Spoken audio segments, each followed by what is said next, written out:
it's me, Sully Thimball. Nice to see you again. Have you been well? I hope so. I have something special to share with you today. Do you remember a story that I shared with you before about a little kitten called Luna Petunia? Well, a very dear friend of mine, Terence Mentor, wrote another story about Luna Petunia, and I have it right here. Would you like to hear it? It's a lot of fun. Oh, wonderful. Let me get it out. Let's see. Let's find the place. Here it is.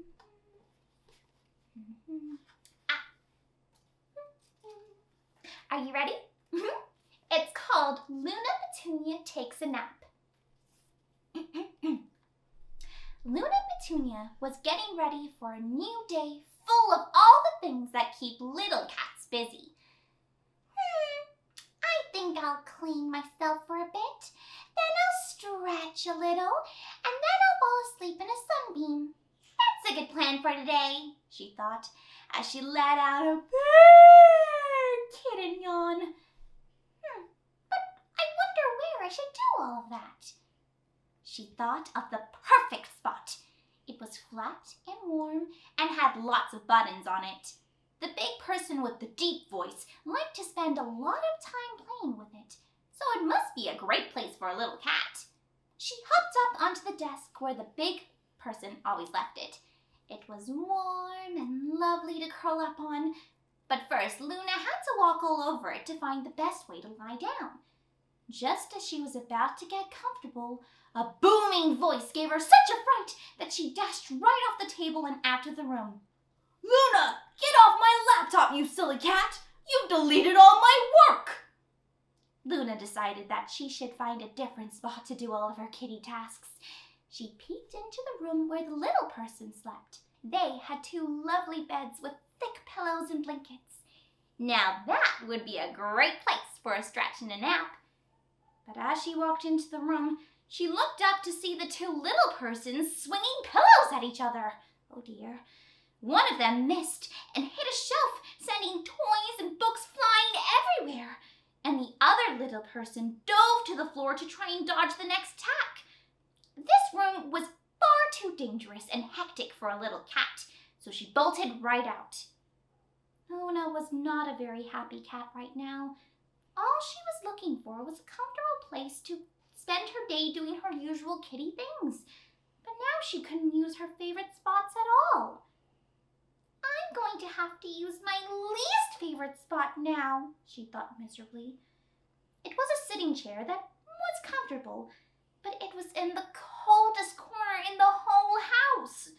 How was she going to get through the day without some lovely sunlight and warmth while she napped? She jumped up onto the chair, curled up into a ball, and closed her eyes. But very soon, she was woken up with a start by a loud roaring noise. It was the big person again. And this time, he was pushing the big noisy thing back and forth over the floor.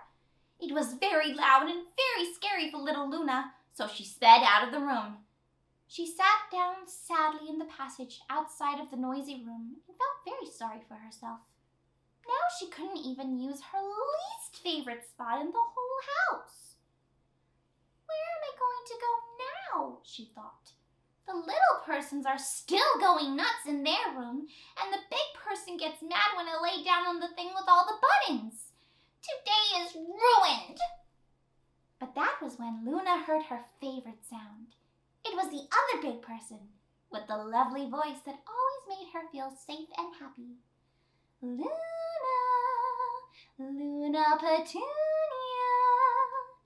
The lovely big person was calling her. This usually meant good things for Luna, like food or treats or cuddles. Luna ran in the direction of where the voice was coming from and found the big person with the lovely voice laying in bed. There was a mug of hot coffee next to her, and she was holding a book. There you are, little Luna. Do you want to lie down here? The big person patted her lap. Luna jumped up onto the bed and looked around. The room was quiet. There were no noisy machines or little persons pillow fighting in here. She sat on the big person's lap.